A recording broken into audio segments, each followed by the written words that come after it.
Assalamualaikum warahmatullahi wabarakatuh. Waalaikumsalam warahmatullahi wabarakatuh. Alhamdulillahilladzi hadana lihada wa ma kunna linahtadiya laula an hadanallah. Asyhadu an la ilaha illallah wahdahu la syarikalah wa asyhadu anna Muhammadan abduhu wa rasuluh la nabiyya ba'dah amma ba'du. Alhamdulillah, segala puji bagi Allah Subhanahu wa taala yang selalu memberikan anugerah kepada kita, anugerah keimanan, keistiqomahan, kesehatan, dan anugerah yang lainnya. Kemudian, salawat serta salam semoga tercurahkan kepada Nabi Muhammad SAW yang telah menjadi uh, teladan kita dan menyampaikan amanah risalah Islam kepada kita semuanya. Alhamdulillah, pada kesempatan kali ini saya ucapkan terima kasih kepada Ustadz Budi yang sudah memberikan waktunya. Pada pertemuan kali ini kita akan membahas tentang identifikasi terjemah kalimat. Identifikasi terjemah kalimat atau terjemah jumlah secara umum dari teks bahasa Arab. Berkaitan dengan identifikasi terjemahan, ini pada langkah yang kelima, langkah yang terakhir dari beberapa langkah yang telah kita bahas berkaitan dengan membaca kitab gundul. Langkah yang pertama, mengetahui jenis kalimat sudah kita bahas. Kemudian langkah yang kedua, identifikasi kosakata dalam kalimat sudah kita bahas. Yang ketiga, mengetahui susunan kalimat atau identifikasi susunan dari kalimat yang berteks bahasa Arab sudah kita bahas. Keempat, mengenai kosakata dan mencari kosakata dari kamus offline atau online sudah kita bahas. Kemudian yang kelima, langkah yang terakhir ketika kita berbahasa Arab dan ingin menerjemahkannya, harus menyusun terjemahan secara global dengan pola bahasa yang diterjemahkan. Kalau kita ingin menerjemahkan dengan bahasa Indonesia, maka pola yang digunakan adalah pola kalimat, susunan kalimat dalam bahasa Indonesia. Baik. Kalau 4 langkah yang sebelumnya itu biasanya digunakan untuk membaca kitab gundul dan memahaminya tanpa menerjemahkannya. Langkah pertama, kedua, ketiga, dan keempat ini sangat dibutuhkan dan perlu dipelajari oleh setiap mahasiswa untuk menguasai setiap langkahnya. Langkah mana yang sudah kita kuasai tersebut. 1, 2, 3, dan 4 sudah semuanya, atau 1 sudah, 2 sudah, 3 yang belum. Maka ini ada yang perlu dipertajam atau didalami ilmunya, itu di susunan kalimat ketika langkah yang ketiga belum dikuasai.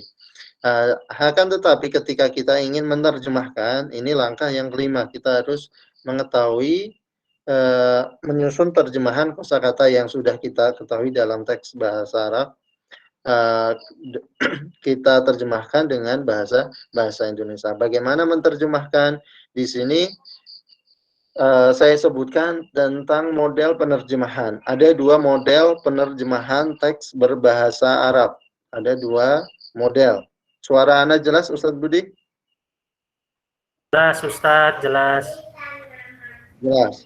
Baik. Ada 2 model. Yang pertama adalah menerjemahkan secara harfiah, secara kosakata. Dia menerjemahkannya sesuai harfiah yang disebutkan di dalam bahasa Arab, tanpa merubah susunan kalimatnya ke bahasa terjemahan atau ke bahasa Indonesia. Dia tetap menggunakan susunan kalimat dalam bahasa Arab. Hanya saja diterjemahkan secara harfiah. Contohnya, Muhammadun dhahaba ilal madrasah. Muhammad pergi ke sekolah. Muhammad telah pergi ke sekolah. Ini susunan bahasa Arabnya ya, Muhammad dhahaba ilal madrasah. Bahasa Indonesianya Muhammad telah pergi ke sekolah. Model yang pertama ini bisa digunakan ketika sesuai dengan bahasa Indonesia, sesuai dengan susunan kalimat bahasa Indonesia. Dan model yang pertama ini sering digunakan oleh pesantren-pesantren tradisional yang di Indonesia itu menerjemahkan teks berbahasa Arabnya secara harfiah. Karena model yang mereka lakukan ini bukan untuk menerjemahkan, tapi untuk menguasai susunan kalimat dalam bahasa Arab. Sehingga disebutkan ini mubtada, artinya Muhammad, dhahaba ini khobar, maksudnya fi'il, dan fa'il, ini posisinya sebagai khobar, artinya telah pergi, seperti itu. Sehingga tujuan utamanya bukan menerjemahkan, tapi dia tujuan utamanya dapat membaca, mengetahui susunan kalimat, dan memahami artinya. Memahami dan menerjemahkan itu beda. Memahami dan menerjemahkan secara detailnya itu beda. Taib, itu yang pertama, secara harfiah. Dan sebagian teks berbahasa Arab bisa kita terjemahkan secara harfiah ketika susunannya sama persis seperti susunan bahasa Indonesia. Itu. Hanya saja ketika tidak bisa, maka kita menggunakan model yang kedua, menerjemahkan secara kontekstual atau secara maknawiyah atau secara tafsiriyah. Itu. Secara umum, penerjemahan teks berbaukan secara kata per kata. Akan tetapi perbedaan gaya bahasa Arab dengan gaya bahasa Indonesia, kita perlu menerjemahkan teks secara kontekstual agar orang memahami penerjemahan kita dengan baik. Kalau kita tidak menerjemahkan secara maknawiyah, ini berkemungkinan akan membuat orang tidak memahami apa yang kita terjemahkan tadi. Contohnya, yabi'ul ba'i'u al-khudar. Pedagang menjual sayuran. Pedagang menjual sayuran. Ketika kita artikan menjual, sedang menjual pedagang sayuran. Ini akan membuat rancu. Akan membuat rancu makna. Akan membuat rancu pemahaman orang yang diajak atau yang disampaikan penerjemahannya tadi, sehingga harus diterjemahkan secara kontekstual atau secara makna, ya, yaitu pedagang menjual sayuran. Baik, ada dua model penerjemahan, teks harfiah dan maknawiyah. Baik, yang selanjutnya ini tahapan menerjemahkan teks. Ada beberapa tahapan menerjemahkan teks ini secara umum ya. Secara umum, yang pertama membaca teks berbahasa Arab yang ingin ditransliterasi atau diterjemahkan secara global. Dibaca, dan cara bacanya seperti kemarin. Langkah identifikasi. Kemudian ketika sudah diidentifikasi secara sekilas, maka baca secara global. Hal ini dimaksudkan untuk menangkap gagasan umum yang terkandung di dalam teks. Setelah itu adalah pemenggalan teks. Teks berbahasa Arab kita penggal-penggal, karena di dalam satu paragraf bahasa Arab, ini tersusun dari beberapa kalimat dan memberikan tanda beberapa kata yang mungkin belum diketahui posisi dan maknanya dalam bahasa Indonesia. Kasih tanda beberapa kata yang belum diketahui posisi dalam bahasa Arabnya dan belum diketahui makna dalam bahasa Indonesia. Itu dikasih tanda. Kemudian mempersiapkan kamus terlebih dahulu untuk mempermudah proses penerjemahan kata yang masih yang belum diketahui. Melakukan proses penerjemahan dengan tetap memperhatikan keakuratan dalam pemilihan diksi, idiom, tanda baca, gaya bahasa, dan struktur kalimat dari bahasa Indonesia tanpa merusak gagasan yang terkandung dalam teks berbahasa Arab. Jadi kita terjemahkan dengan pemilihan kata karena satu kata dalam bahasa Arab itu memiliki banyak arti, tapi kita harus memilih salah satu kata yang sesuai dengan siakul kalam dan sesuai dengan bahasa Indonesia, tidak merusak gagasan yang terkandung dalam teks berbahasa Arab. Kemudian membaca kembali, yang kelima membaca kembali untuk direvisi ada kesalahan nggak dalam penerjemahan tadi. Ketika ditemukan kesalahan, maka dibenarkan. Karena kalau kita menerjemahkan sekali, belum tentu itu langsung benar. Pasti ada kesalahan dan ini perlu kita perbaiki. Kalau kita sudah sering membaca, mungkin itu akan kita dapat menghindari kesalahan-kesalahannya tadi karena pengalaman dalam membaca. Kemudian edit yang terakhir untuk memastikan sudah tidak ada kesalahan baik secara gramatikal, gaya bahasa, dan pemilihan kata maupun kesalahan ketik. Baik. Itu dalam tahapan menerjemahkan teks. Baik. Terus apa yang perlu diperhatikan dalam penerjemahan? Di sini ada beberapa hal yang perlu diperhatikan dalam menerjemahkan teks berbahasa Arab. Suara Anda jelas, Ustaz Budi? Jelas, Ustaz. Baik. Ada beberapa hal. Ini ada 4 hal yang perlu kita perhatikan. Yang pertama adalah pemenggalan kalimat dalam satu paragraf. Kalau sebelumnya sebelum-sebelumnya pada latihan ada penggal-penggal.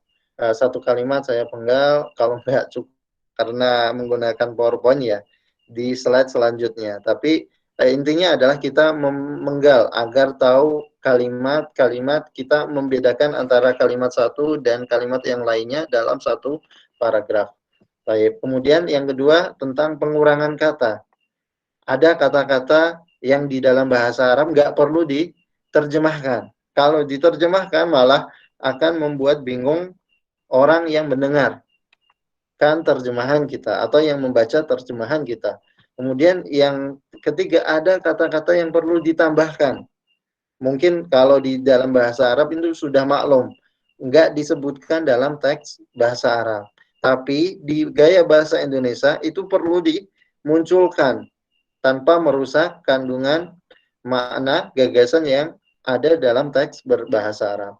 Kemudian penerjemahan tentang huruf jar. Karena huruf jar ini kadang artinya berbeda dengan makna umumnya. Karena konteks dari siakul kalamnya. Perlu kita perhatikan maknanya. Taib yang pertama adalah pemenggalan kalimat dalam satu paragraf. Ini naskah buku berbahasa Arab seringkali berupa kumpulan paragraf atau alinea yang sangat panjang. Oleh karena itu, kita sebagai penerjemah, kita perlu memenggal paragraf dan menambahi tanda baca agar terjemahan kita nantinya bisa mudah dipahami oleh pembaca atau orang yang mendengarkan terjemahan kita. Contohnya di sini disebutkan, seperti contoh selanjutnya, faslun wa juludul maitati tadhuru bittibaghi illa jildal kalbi wal khinziri wa ma tawallada minhuma aw min ahdihima wa admul maitati wa sya'ruha najisun illa al adami. Ini kita penggal, mana satu kalimat kita pisahkan, mana satu kalimat lagi kita pisahkan dengan tanda-tanda ini. Ini untuk mempermudahkan kita. Ini satu kalimat. Ini satu kalimat dan ini satu kalimat. Pemenggalan ini dengan membaca secara sekilas. Dan kalau kita di awal, ini mungkin pemenggalannya belum tentu masih ragu-ragu. Kalau ragu-ragu ya nggak apa-apa. Akan tetapi nanti ketika kita terjemahkan, atau kita ketahui susunan kalimatnya, akan ketahui pemenggalan kita itu sudah benar atau masih salah. Tapi lakukan pemenggalan. Yang penting dilakukan terlebih dahulu pemenggalan untuk mempermudah nanti dalam penerjemahannya. Itu, walaupun ada kesalahan itu wajar. Baik, yang selanjutnya yang perlu kita perhatikan adalah penambahan kata. Ada beberapa hal yang teks berbahasa Arab ketika kita menerjemahkannya kan kata. Penambahan kata diperlukan jika bahasa Arab secara harfiah tidak dapat dipahami dan kerancuan makna. Contohnya, manjada wajada. Apa yang bersungguh-sungguh maka oleh ini teks terjemahan secara harfiah. Manjada, kalau jada ini bersungguh, wajada dia akan memperoleh atau mendapatkan. Kalau orang pahami ini, manjada wajad udah paham. Tapi di dalam bahasa Indonesia belum paham, maka ditambah. Dia akan memperoleh keberhasilan. Siapa yang bersungguh-sungguh, dia akan berhasil. Kadang menerjemahkannya, ia akan berhasil. Wajada langsung diartikan keberhasilan. Berarti menerjemahkannya secara maknawi. Kalau bentuknya seperti ini ada penambahan kata. Contoh lagi yang kemarin kita bahas, wa azmul maitati wa sya'ruha najisun illal adami.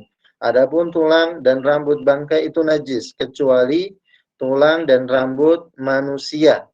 Illal adami, kecuali manusiawi. Kalau al adami ya bentuknya kan sifat adami, manusiawi. Kalau kita artikan seperti itu nggak paham orang. Adapun tulang dan rambut bangkai itu najis kecuali manusiawi. Yang bentuknya manusiawi ini kurang jelas. Sehingga kita perlu menambahkan kata kecuali tulang dan rambut manusia. Itu lebih dipahami oleh pembaca. Taib itu penambahan kata. Kemudian pengurangan kata. Ada beberapa kondisi teks bahasa Arab itu tidak perlu diterjemahkan dalam bahasa Indonesia agar tidak merancukan susunan arti kalimat, tidak merancukan susunan arti kalimat. Contohnya, al-qira'atu naw'un min anwa'il maharat al-lughawiyah. Membaca itu salah satu keterampilan berbahasa. Membaca nau'un min anwa'il maharat lughawiyah. Salah satu keterampilan dalam berbahasa. Tidak tepat kalau kita terjemahkan. Membaca itu nau'un satu macam min anwa'i dari macam-macam keterampilan berbahasa.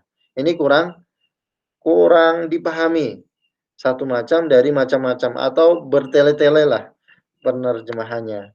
Sehingga disimpelkan dengan membaca itu salah satu keterampilan dari keterampilan berbahasa. Taib. Kemudian ada beberapa hal yang perlu tidak tidak diartikan. Di antaranya adalah fi'il syuru seperti akhoda, bada'a, syara'a sering tidak diterjemahkan. Yang dimaksud dengan af'al asyuru adalah fi'il yang digunakan untuk menyatakan dimulainya suatu pekerjaan dan bermakna mulai, artinya mulai. Contohnya, akhoda ilmu lughah yuaddi dawran mahma fi majal ta'lim al-lughat al-ajnabiyah. Linguistik atau ilmu bahasa memainkan peran penting dalam bidang pengajaran bahasa asing. Maksudnya akhoda ini mulai, linguistik mulai memainkan peran penting dalam bidang pengajaran bahasa Arab. Tapi mulainya dihapus. Kata akhodanya tidak diterjemahkan. Kemudian contoh lain, ansa'al qari yaqra'ul Qur'an. Pembaca mulai membaca Al-Qur'an. Kalau ini diterjemahkan ansa'anya. Ya, fi'il syuru'nya diterjemahkan. Kadang bisa diterjemahkan kalau sesuai, kadang tidak perlu diterjemahkan karena akan merancukan arti kalimat terjemahan. Baik, selanjutnya kata domir yang berulang-ulang juga tidak perlu diterjemahkan. Perlu berarti dikurangi penerjemahan. Kata-kata tersebut tidak perlu diterjemahkan. Ada pengurangan kata. Contohnya, faqad qara'al adab al-gharbiyah wa arafa madhabibaha wa asalibaha al-faniyah. Ia telah membaca sastra barat, mengenal aliran-aliran dan gaya sastranya. Tidak tepat kita terjemahkan, ia telah membaca sastra barat, mengenal aliran-alirannya dan gaya sastranya. Katanya hanya diartikan di akhir saja. Ketika dhamir ha di ada pengulangan, maka disebutkan di akhirnya saja. Yang di awal-awalnya tidak diterjemahkan. Contoh lagi, Qismul Lughah Al-Arabiyyah wa Adabiha. Jurusan Bahasa dan Sastra Arab. Ini dhamir hanya tidak diterjemahkan. Maka tidak tepat diartikan jurusan Bahasa Arab dan sastranya. Ini kurang tepat. Baik, selanjutnya mengenai kana. Terkadang kata kana dan saudaranya tidak perlu diterjemahkan. Kata kana tidak perlu diterjemahkan. Contohnya, wa hadhil lughah tajibu an takuna jamila. Bahasa ini haruslah indah. Tidak diartikan bahasa ini wajib ada indah. Ini kalau secara tekstual seperti itu. Tetapi orang yang membacanya akan nggak paham. Orang yang mendengarkan terjemahannya tidak paham. Sehingga perlu dikurangi. Kata kana tidak perlu diterjemahkan. Contoh lagi, wa huwa dunal qullatain au kana qullataini fataghayyar. Ia air yang kurang 2 dari kolah atau air itu 2 kolah dan berubah. Au kana enggak disebutkan kana keberadaan dahulu air itu 2 kolah. Tapi kananya enggak perlu biar lebih simpel dan lebih mudah dipahami. Contoh lagi, wal kafiru ya laitani kuntu turaba. Contoh yang kananya diterjemahkan. Contoh, dan orang kafir berkata, baiknya sekiranya aku dulu ini arti dari turaba. Aku dulu adalah tanah. Terkadang kana wa akhwatuha tidak perlu, dan terkadang kana wa akhwatuha juga perlu diterjemahkan. Sesuai susunan Indonesia apakah bisa dimasukkan atau tidak. Kalau tidak ya dikurangi. Ada pengurangan kata terjemah. Kemudian pertemuan isim mausul alladzi man atau ma dengan huruf min. Ini terkadang tidak perlu ada pengurangan katanya. Contohnya, fankihu ma tobalakum minan nisa. Nikahilah wanita-wanita yang baik bagi kalian. Ini kan enak dalam susunan bahasa Indonesia. Bukan diartikan nikahilah sesuatu yang baik bagi kalian dari wanita-wanita. Ini diartikan secara harfiah. Akan tetapi akan sulit dipahami oleh orang yang membacanya, kecuali dia mengetahui susunan bahasa Arab. Contoh lagi, wa juludul maitati tudharu biddibab illa jizdal kalbi wal khinziri wa ma tawallada minhuma aw min ahadihima. Kulit bangkai dicuci dengan disamak kecuali kulit anjing dan anak dari keduanya, atau salah satu dari keduanya. bukan sesuatu yang dilahirkan dari kedua. Ini anak dari keduanya. Lebih jelas. Jadi pertemuan isim mausul dengan min itu disimpulkan dengan langsung aja, min itu diterjemahkan, didahulukan. Tentang an masdariyah. Contohnya di sini yuridu Ahmad ayyastakbila fahu fil matar. Ahmad hendak menjemputnya di bandara. Ahmad hendak menjemput tamunya di kan diartikan Ahmad hendak untuk untuk ya. Ini untuknya tidak disebutkan, tamunya di bandara. Itu an masdar biasanya tidak diartikan. Kemudian penerjemah huruf jar. Pada dasarnya huruf jar memiliki makna, namun huruf jar juga harus diterjemahkan dengan makna lain. Makna utamanya karena konteks kalimatnya memang menghendaki demikian. Dalam beberapa hal, huruf jar juga berfungsi untuk merubah kata kerja yang lazim menjadi mutaaddi, sehingga huruf jar tersebut tidak perlu diterjemahkan. Contohnya di sini contohnya huruf jar min. Kana zuhurur ra'samaliyah at-tijariyah thumma ra'samaliyah as-sinaiyah min nata'ij asrin nahdah. Munculnya kapitalisme perdagangan yang disusul dengan kapitalisme industri merupakan salah satu buah masa kebangkitan. Salah satu buah masa kebangkitan Eropa. Nah, ini tidak diterjemahkan secara tekstual. Contohnya, munculnya kapitalisme perdagangan yang disusul kapitalisme industri merupakan buah dari buah-buah masa kebangkitan. Ini panjang karena minnya tidak perlu diartikan. Kemudian contoh lain, marartu bi Zaidin, melewati Zaid. Tidak diartikan saya telah dengan Zaid. Bi biasanya diartikan dengan. Ketika konteksnya seperti ini, maka dia tidak diartikan. Karena fungsi bi ini adalah merubah kata lazim menjadi mutaaddi. Saya lewat mana ini? Siapa yang dilewati?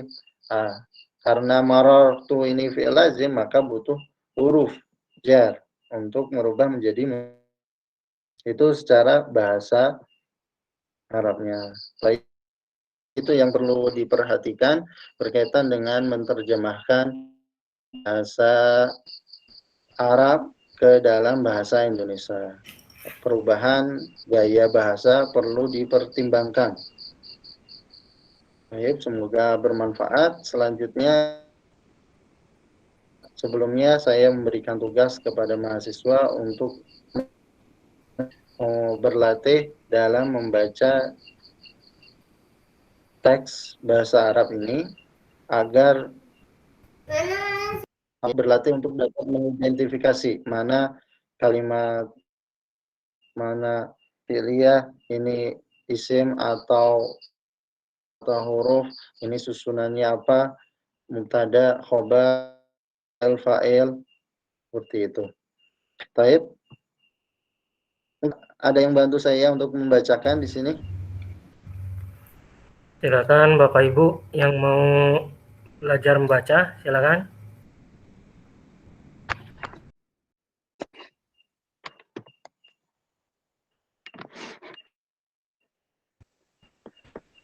Irfanuddin? Ustadz, mau bertanya dulu tentang materi yang barusan Ustadz berikan. Oh ya, silakan Bu. Ya, saya ingin bertanya ada dua hal. Yang pertama, tadi Ustadz mengatakan fiil lazim bisa menjadi fiil muta'addi dengan penambahan huruf jar ya. Nah, pertanyaan saya, apakah semua huruf jar bisa membuat fiil lazim menjadi muta'addi? Tentunya yang sesuai ya dengan idiomnya ya. Atau hanya huruf-huruf tertentu saja, misalnya huruf dengan B tadi gitu aja. Itu pertanyaan saya yang pertama. Kemudian yang kedua mengenai an-masdariyah gitu ya. Saya belum begitu paham tentang an-masdariyah ini Ustaz. Tapi saya pernah mendengar seperti ini. Apakah betul kalau an-masdariyah itu dia itu an itu harus bertemu dengan fiil mudhari ya Ustaz ya? Harus bertemu dengan fiil mudhari yang artinya itu nanti menjadi untuk gitu ya. Tolong mohon koreksinya Ustaz. Terima kasih. Ya, baik. Langsung dijawab atau latihan dulu? Sedikit dijawab ya berkaitan dengan huruf jar. Ini biasanya di dalam bahasa Arab ada paduan-paduan kata. Kalau marortu itu menggunakan kata bi. Kalau dicocokkan dengan huruf jar yang lainnya ya nggak akan cocok, Dan apa namanya? Sehingga ada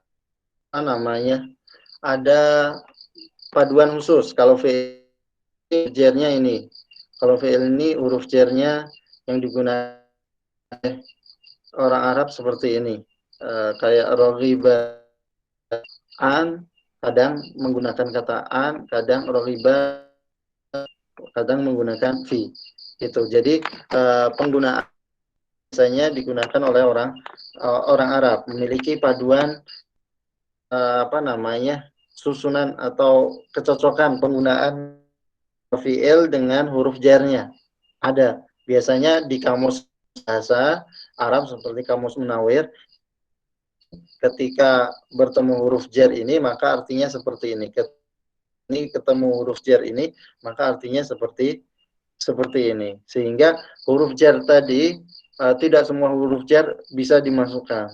Tapi khusus pada yang sering digunakan oleh orang Arab. Itu mungkin secara singkatnya. Kemudian an-masdariyah. Yang dimaksud dengan an-masdariyah adalah sebentar Ustaz. Ya. An-masdariyah tadi kan maksudnya ya. Iya, an-masdariyah. Benar ya? Yang tadi itu maksudnya gini, yang tadi yang huruf jar tadi, memang itu kan memang harus sesuai dengan idiomnya ya, sesuai dengan misalnya kalau marar itu ketemu di gitu ya. Nanti kalau kata apa dengan huruf jar lain. Maksud saya gini Ustaz, apakah kalau dia bertemu dengan huruf jar gitu ya, misalnya ada bertemu dengan huruf jar yang tadinya isim gitu, apakah dia membuat yang bertemu fiil bertemu dengan huruf jar tadi, apakah sudah pasti dia itu membuat fiil yang lazim itu menjadi muta'addi gitu Ustaz? Oh gitu. Baik. Tidak semuanya. Kadang fiil lazim dia kondisinya tidak membutuhkan fa'il, membutuhkan maf'ul, sehingga adanya huruf jar tadi hanya sebagai keterangan, kadang keterangan tempat, kadang keterangan waktu, gitu. Jadi nggak harus merubah fiil menjadi muta'addi. Sehingga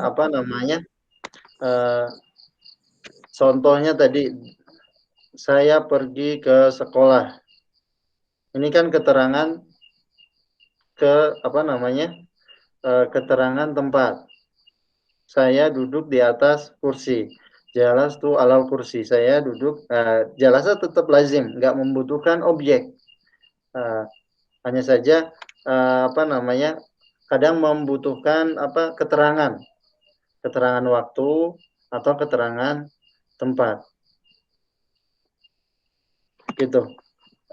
Tidak semuanya fi'il merubah fi'il menjadi lazim. Hanya saja tugasnya. Kadang tugasnya emang bisa merubah fi'il menjadi muta'addi, kadang hanya menjelaskan keterangan. Gitu. Kemudian yang kedua adalah an masdariyah. An masdariyah. Yang dimaksud dengan an masdariyah maksudnya adalah an dan fi'il setelah itu ditakwil menjadi masdar. Itu yang dimaksud, bahwasanya huruf an dan fi'il setelahnya jadi masdar. Seperti yasurruni antanjaha. Yasurruni antanjaha. Membuatku senang keberhasilanmu. Jadi antanjaha ditak yasurruni najahuka. Yasurruni najahuka gitu. Gitu ya Bu yang ditanyakan. Ya, Ustadz, tapi setelah an itu harus fi'il mudhari ya Ustadz ya? Nggak bisa fi'il madhi ya? Iya. Kalau nggak salah seperti itu. Nanti dicek lagi di tarkib secara nahwinya. Baik Ustadz. Terima kasih Ustadz. Baik. Pak Edi, masih ada Pak Edi? Pak Edi ada, Pak Edi Agus. Silakan.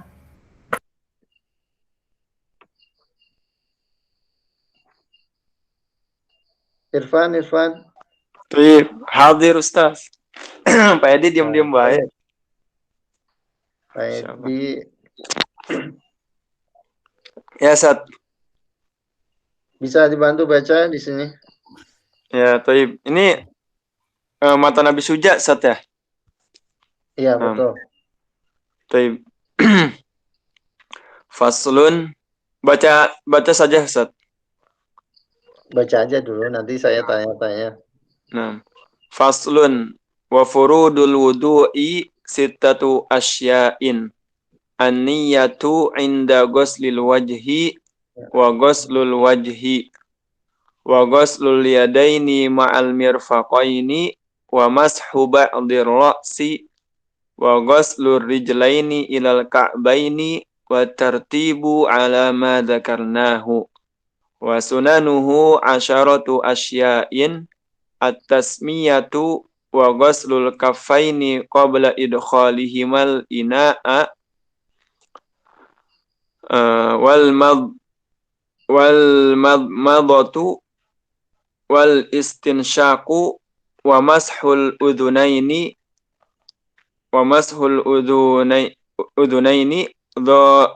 zahiruhuma wa batini. Masih ragu ya? Kok jadi ragu begini Sat ya? Wa mashul udunaini zahirihima gitu Sat. Wa batinihima bima in jadidin wa takhlilul lihyati al kasati wa takhlilu asabi'il yadaini warrijlaini wa taqdimul yumna 'alal yusra at-taharatu salasan wal muwalatu. Mungkin begitu Ustaz. Masya Allah. Seperti itu ketika baca bahasa Arab, baca aja. Nanti kalau yang masih diragukan mungkin digarisbawahi. Ini kedudukannya sebagai apa? Kalau masih diragukan digarisbawahi. Kalau masih diragukan artinya, nggak tahu artinya, dikasih. Ini yang belum saya artinya. Baik. Wasunanuhu asratu asya'a. Kenapa tadi bisa dibaca gitu? Irfan. Asya'in tadi, Ustaz. Asya'in atau asya'a? Bentar. Ahada asyara kaukaba. Kalau asyara itu asyain kayaknya Sat ya. Di mudaf di majrurkan kayaknya Sat. Kalau 1 sampai 10. Tapi ini bukan isim ghairu munsharif, asya'a. Asya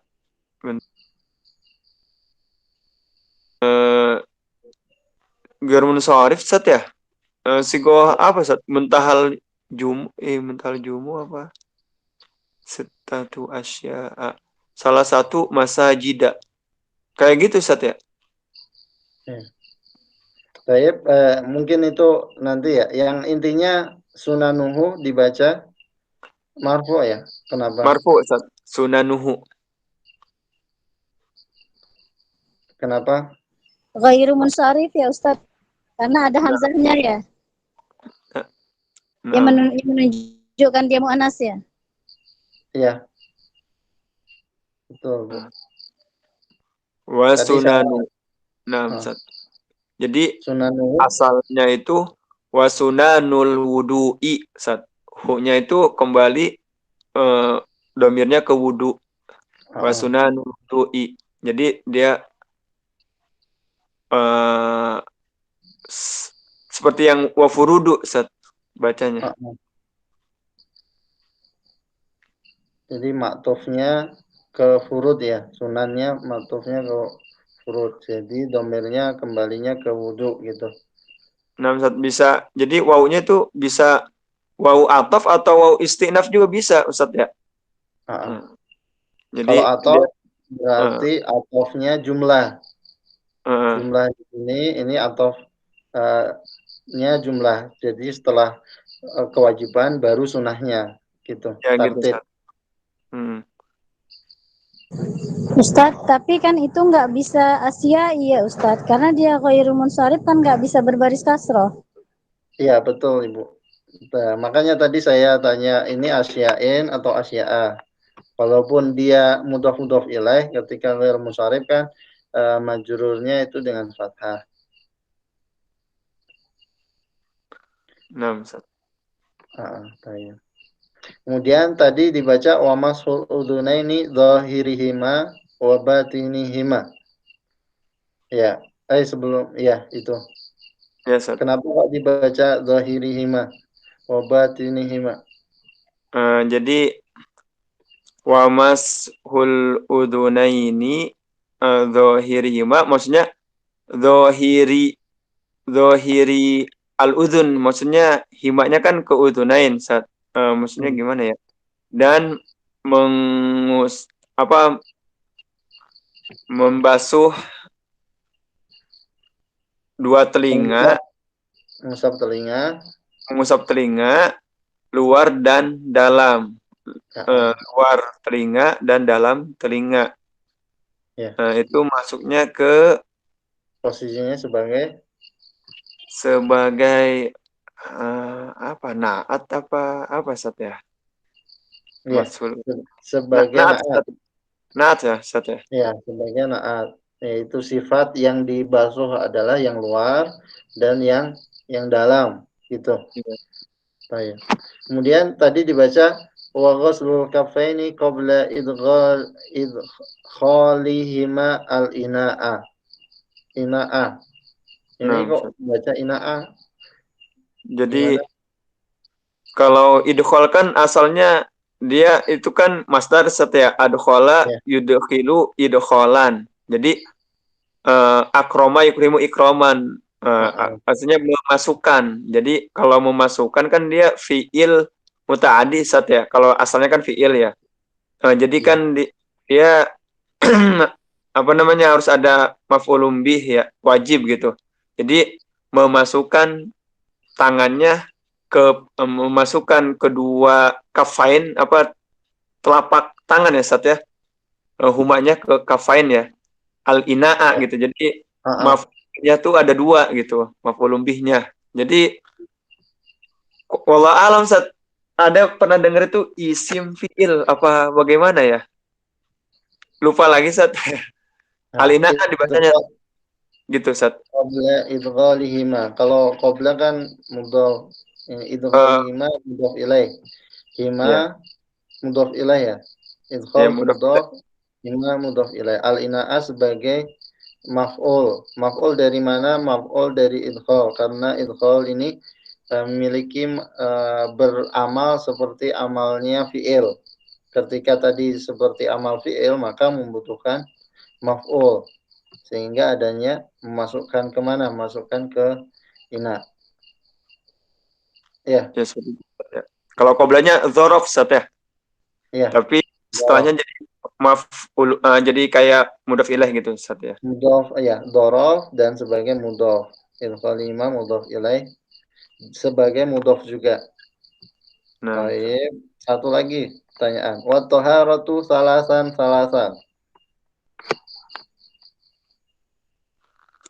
Kalau membaca salasan kan benar kan salasan karena ada alifnya, nggak bisa dibaca salasin, nggak bisa dibaca salasun.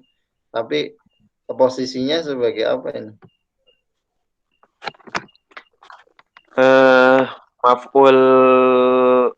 maf'ul apa ya? Kan dorobatu dorbatan wahidatan. Aku memukul satu kali pukulan. Berarti wa taharatu salasan. Maf'ul Tamjiz. apa ya? Selak. Maf'ul nau apa maf'ul apa Sat? Lupa lagi Sat. Maf'ul nau kali ya? Waduh, itu Saya menjelaskan bersuci tiga kali. Ini mungkin kita kalau membaca teks ini itu salasan nggak bisa dibaca salasin, nggak bisa dibaca salasun. Aja posisi salasan ini itu sebagai apa? Ada perbedaan pendapat orang yang mengatakan ini sebagai hal kondisi kita bersuci itu kondisinya tiga kali ditawil. Ada yang mengatakan ini adalah isim majrur yang huruf jarnya wa taharatu ala salasin. Ada alanya dibuang maka dibaca salasan. Ada yang berbicara seperti itu.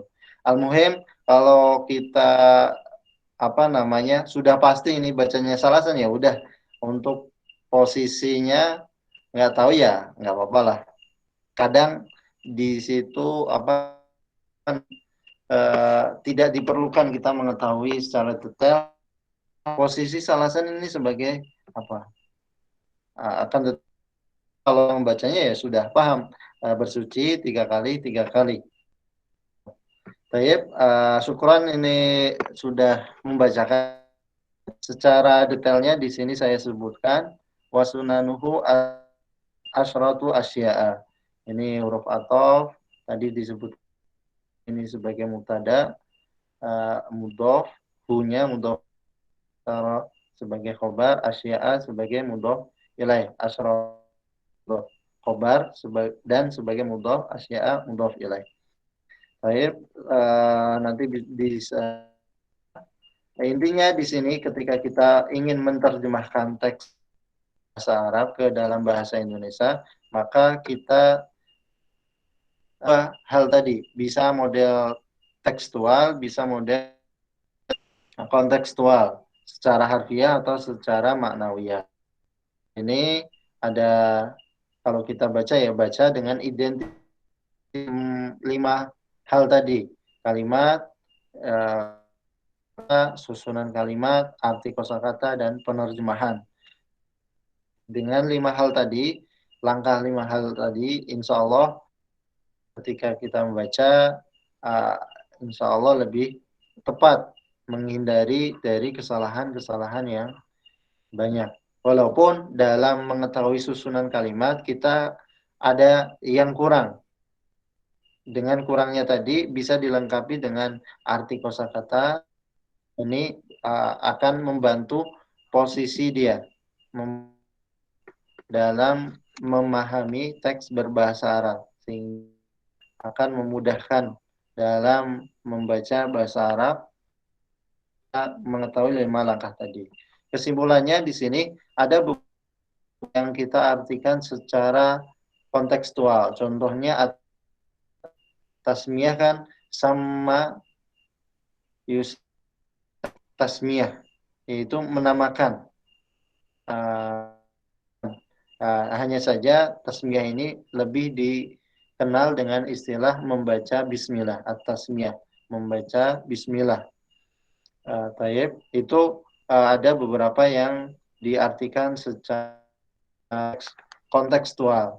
Contohnya yang tekstual adalah asyratu asya'a, sunah-sunah wudu 10 perkara.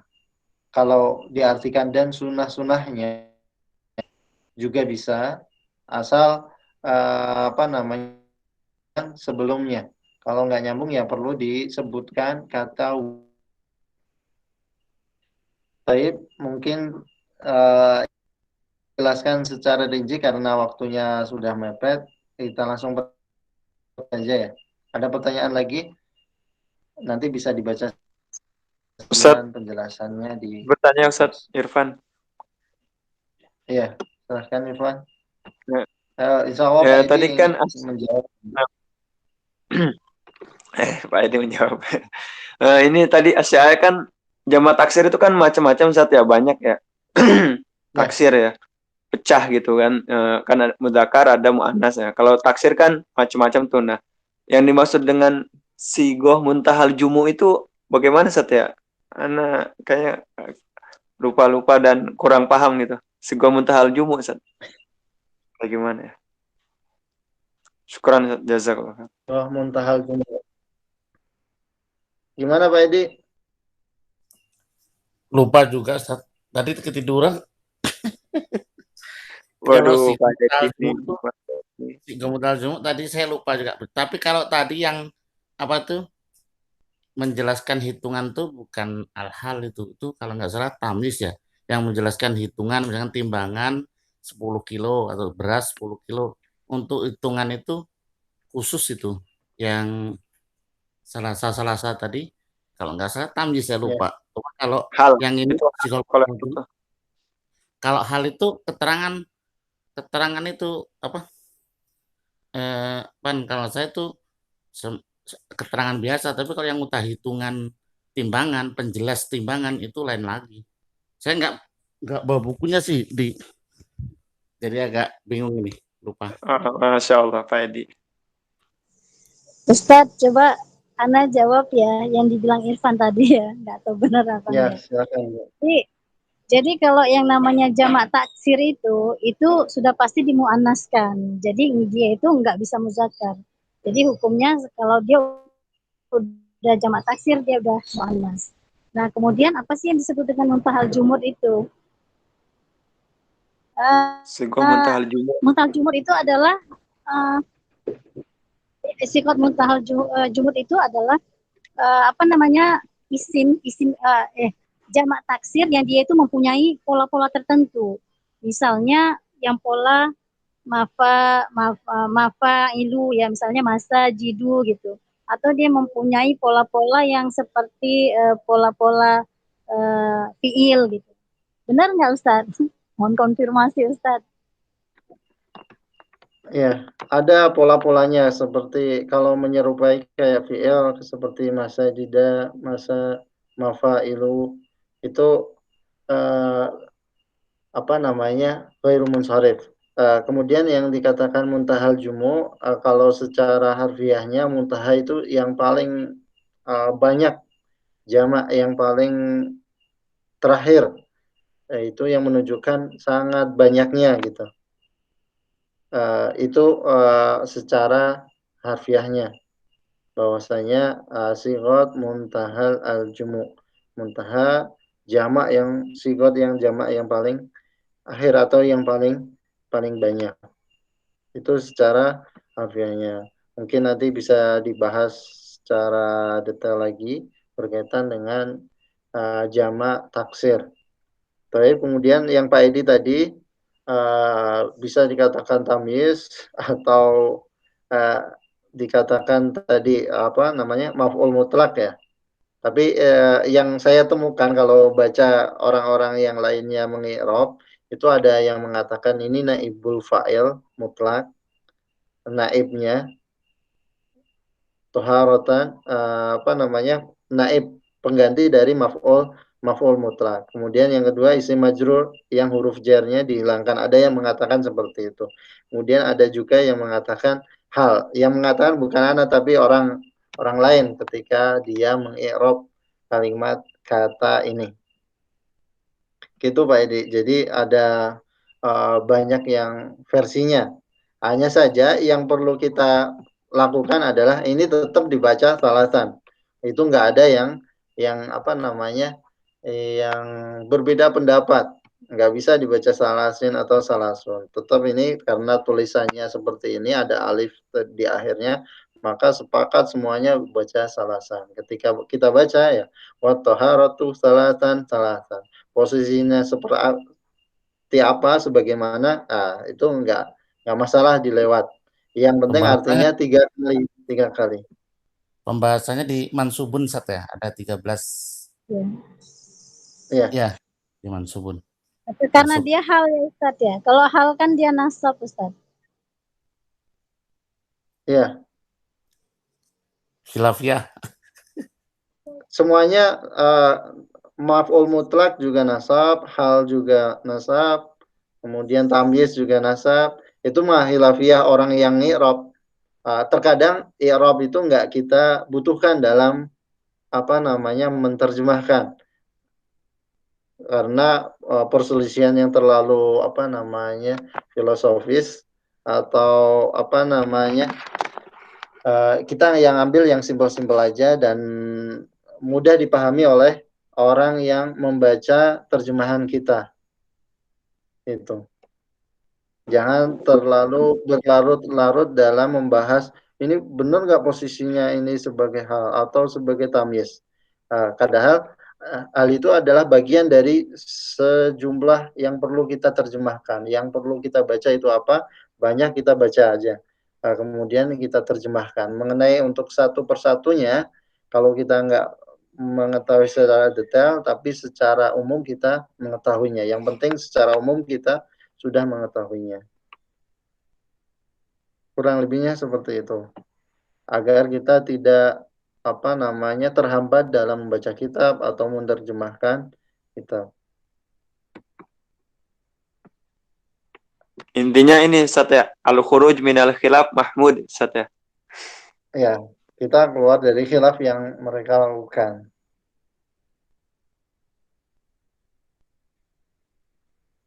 Ada lagi pertanyaan, Ibu? Mungkin ini pertemuan terakhir atau ada lagi Ustadz Budi? Karena langkah-langkahnya ini. Atau minggu depan latihan semuanya atau cukup sampai di sini? Iya Ustaz. Ustadz jangan khawatir dong Ustadz. Kita terus aja Ustadz, kan kita belum paham banget. Ya, sementara masih terus Ustaz, sampai akhir bulan Ustaz. Sampai akhir bulan. Tapi saya butuh komitmen dari mahasiswa atau para peserta ketika latihan dicoba untuk membaca semampunya. Karena minggu depan kan teorinya sudah semuanya. Coba dibaca dan ketika saya tidak tahu yang ini, itu disampaikan aja. Nanti biar bisa dijelaskan dan tahu mana sih kekurangan kita. Apakah kita kurangnya di identifikasi kosakata atau langkah yang ketiga susunan kalimat atau arti kata. Itu ketika kita sudah tahu langkah 1, 2, dan 3 berarti bacaan kita sudah mudah lah. Kalau yang ketiga belum tahu maka ini perlu bimbingan dalam membaca. Kalau 1 dan langkah 2 belum tahu sama sekali, 3 juga, maka ini perlu belajar bahasa Arab dulu, mengenal isim, mengenal huruf, mengenal fiil dan perubahannya itu. Baru setelah tahu dikit-dikit maka belajar membaca kita. Baik, kalau minggu depan masih ada, berarti minggu depan langsung kita praktek satu persatu membaca dengan mengidentifikasi 5 langkah tadi. Baik, Ustaz. Baik, Ustaz. Terima kasih, jazakumullah khairan katsiran. Demikian tadi materi yang telah disampaikan oleh Ustaz, sudah bermanfaat ya. Terakhir, sebelum ditutup, ada yang mau nanya lagi? Ibu, silakan. Ustadz, kayaknya nanti kan kalau apa namanya ini kalau saya melihat ya, walaupun udah belajar teori-teori bahasa Arab sedikit-sedikit gitu Ustadz, tapi pas pada saat membaca ini nggak ada barisnya gitu Ustadz. Jadi kata-katanya kayak yang apa ya namanya ya, kayak yang nggak kurang familiar gitu dibandingkan dengan bacaan Al-Quran gitu Ustadz. Jadi kalau saya pribadi gitu, kok lebih mudah misalnya itu ayat Al-Quran yang gundul dibandingkan dengan bacaan-bacaan seperti ini, Ustadz. Mungkin karena kosakata yang kurang itu kali ya, Ustadz ya. Pertama, kalau Al-Quran gundul mudah dibaca karena kita sudah membacanya, Bu. Oh iya. Di waktu ada harokatnya, kita sudah membacanya. Sehingga ketika waktu gundul ya, feeling kita itu langsung nyambung, ini bacaannya seperti ini. Karena kita sudah membacanya. Sedangkan kalau teks berbahasa Arab, gundul ini, kita mungkin sudah tahu, tapi kita belum ngeh itu adalah kata yang sudah kita pahami. Karena belum pernah membacanya. Padahal kata sunan ini sudah sering kita baca ketika belajar tentang wajib, sunnah, itu kan sering disebut. Hanya saja ketika dalam susunan kalimat ini kita belum pernah membacanya. Makanya kita perlu bimbingan karena untuk mengaitkan pikiran-pikiran kita berkaitan tentang teori bahasa Arab, kosakata maupun susunan kalimat dengan teks yang ada yang belum pernah kita baca. Padahal kata idkhol, dakhola itu sering digunakan. Kemudian ghuslu, membasuh, kafain, dua tangan itu sering digunakan. Hanya saja kita pertama belum sering membaca, jadi ragu-ragunya banyak. Padahal kita sudah mengantongi kosa-kosa katanya. Perlu latihan gitu, Bu. Ustadz, ada nggak buku yang derajatnya bacaannya gitu yang lebih ringan daripada ini, Ustadz? Buku yang bacaannya lebih ringan itu ada. Mungkin buku-buku untuk sekolah SMP atau SD bahasa Arab, orang Arab ya. Itu mungkin susunan katanya lebih simple, lebih mudah. Ya. Biar kita mulai dari situ dulu gitu, Ustaz. Raida. Ya. Itu kita itu masalahnya selama ini belajar bab toharo, bab itu fikihnya itu terjemahan. Sedangkan kalau Al-Quran itu kan Al-Baqarah saja sudah 70 atau 80% ayat Quran itu ada di Al-Baqarah yang sering dibaca. Karena ini memang kita jarang baca kitab gundulnya bab toharo, misalkan Bulughul Maram atau apa. Biasa baca terjemah, jadi saya juga kelabakan lihat-lihat ini baca ini. Padahal kalau lihat artinya sudah paham ya, Pak. Iya. Yang levelnya lebih rendah lagi lah kayaknya, Ustadz. Anggap aja kita pemula dulu, Ustadz, biar ada progres. Ya, tapi mungkin nanti sambil saya cari susunan kalimat yang mudah dan kita praktekkan di minggu depan, insya Allah. Ya, alhamdulillah. Nanti sambil baik. Gitu aja Ustaz Budi. Syukran, jazakumullah khairan. Ya Ustadz, baik. Terima kasih Ustadz. Kita tutup. Subhanakallahumma bihamdika. Asyhadu an la ilaha illa anta astaghfiruka wa atubu ilaik. Assalamualaikum warahmatullahi wabarakatuh. Waalaikumsalam.